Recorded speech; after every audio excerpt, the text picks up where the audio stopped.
David Lynch died earlier this year, and I have to admit, it hasn't felt quite the same without him.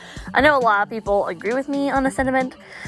He was born in 1946, and he died this year in 2025.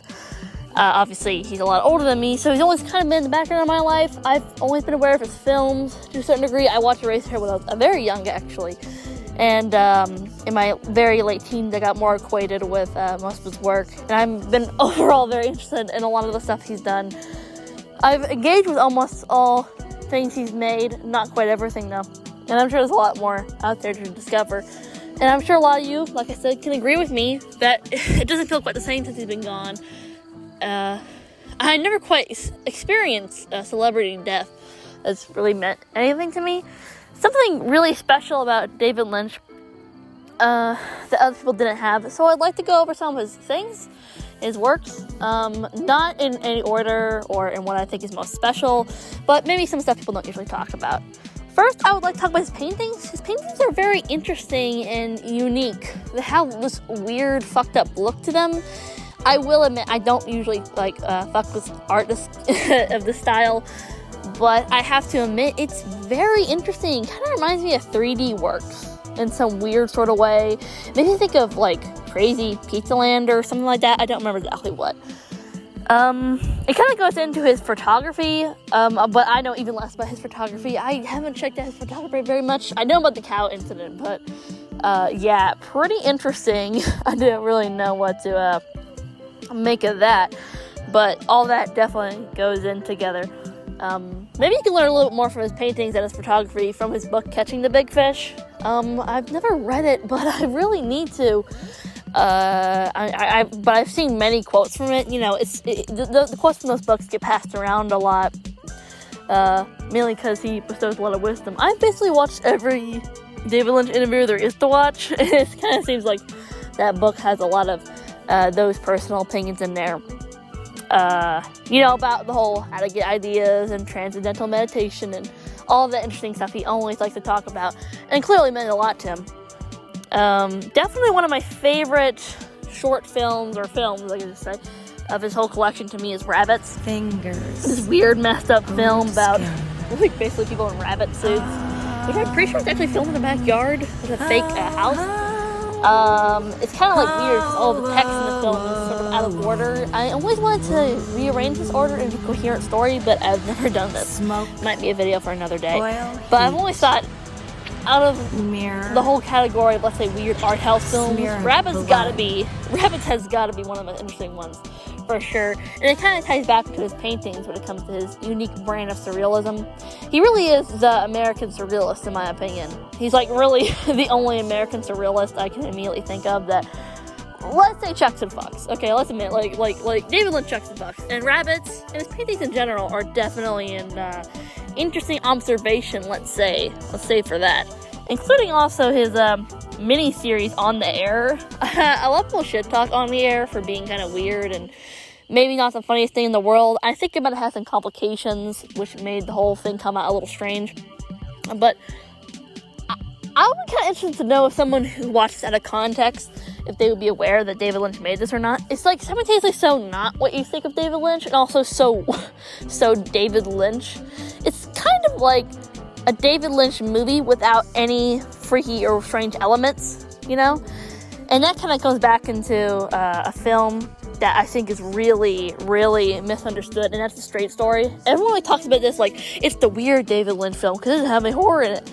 Personally, I think if you can't tell that The Straight Story is very symbolic and atmospheric, and also, quite frankly, actually touches on some pretty dark subject matter, okay? There's like a scene where the main character talks about he accidentally shot someone on his own side, and this is like a scene where the woman, when she runs over a deer and she gets really upset about it because she loves deer. There's like all kinds of stuff in this movie that's not like, let's say, not G-rated, but so I definitely think Straight Story oozes atmosphere, and On the Air also oozes atmosphere in a way that I feel like maybe, let's be honest, laymen, I don't know, Philistines would watch and they wouldn't pick up on.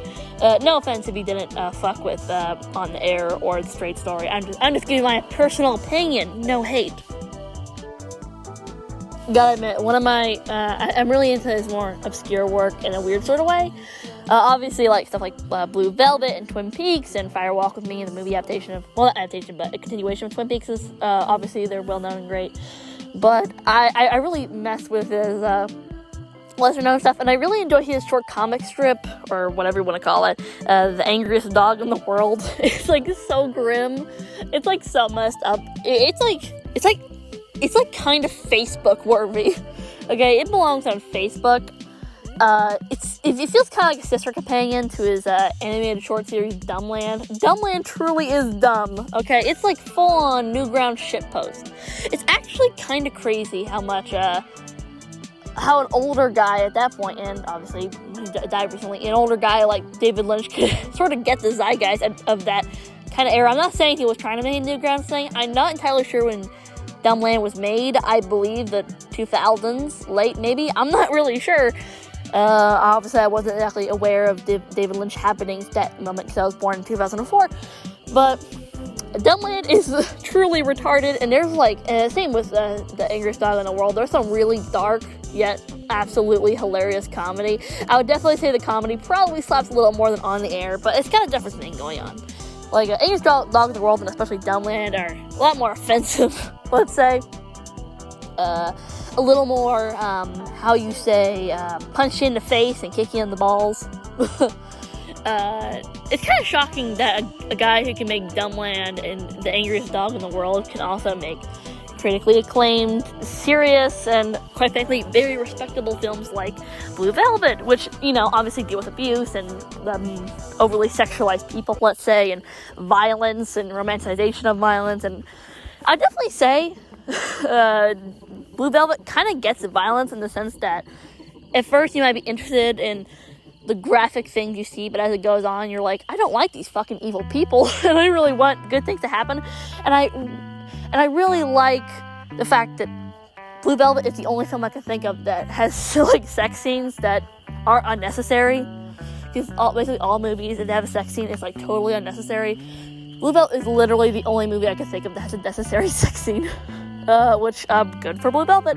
I gotta say my favorite thing about Blue Velvet is, it's gotta be the happy ending. I think I really respect Blue Velvet for having a happy ending. Because I feel like a lot of movies with such dark subject matter would feel the need to have an edgy ending, and Blue Velvet didn't need to do that. I really respect Blue Velvet for that. And it really good to show you that just because David Lynch makes outsidery stuff doesn't mean that he's controlled by it, and that's to me is a mark of a real outsider. Kind of like the video game Space Funeral. It's avant-garde, but not try hard, you know? There's a lot more I could say. I'm just gonna breeze over his work, you know. There's so many things you look up. Totally look up his interviews on YouTube for sure. But I'll close out this video on one more topic. Eraserhead, you know. I'm not sure if I would call it his most famous work, but it's possibly his most infamous. Maybe Twin Peaks. Let's say it's a crazy first feature film. Let's say that. It's wild. And I gotta say, I watched it many years ago. And I sort of watched it for what it was. And immediately after, I found a bunch of videos trying to explain it and tell you what the symbolism meant. And I totally respect that. I think that's awesome. I feel like it kind of gave me a false impression of what this movie was. It actually kind of made me hate David Lynch as a person, because for a while I thought this film was about how he hated his daughter or something, and I feel like they kind of misinterpreted that film in that sort of way. But to me, I feel like the reason Eraserhead really shows what makes David Lynch special, because it's abstract and weird, but for some strange reason, it all kind of makes sense. Like, you watch Eraserhead, and you kind of feel in your soul what it means. And you can always say, well, it means something different for every person. I'm not sure. I kind of feel like everyone might interpret things a little differently, but I think in the end, we all kind of come to the same conclusion. To me, weird segue, but it's kind of like religion, in the sense that a lot of people's religions are so different, and yet they're all kind of calling to the same strange thing. And to me, that's a sign of an absolutely amazing surrealist or abstract piece of art. It's all so different and it can have different interpretations, but at the same time, it all sort of means the same thing. And it's really hard to describe, especially when you're kind of dumb like me. But I feel like Eraserhead really just shows the heart of David Lynch, you know? Like I said, it's hard to put into words, but David Lynch was an amazing director and artist and writer, and the world's not the same without him, and I really feel like he added so much to the American conversation. He really legitimized American artists, and as an American artist myself, I can't appreciate him enough. I love everything he's done. I hope some of his unreleased scripts that he never may get released to the public so we can read them.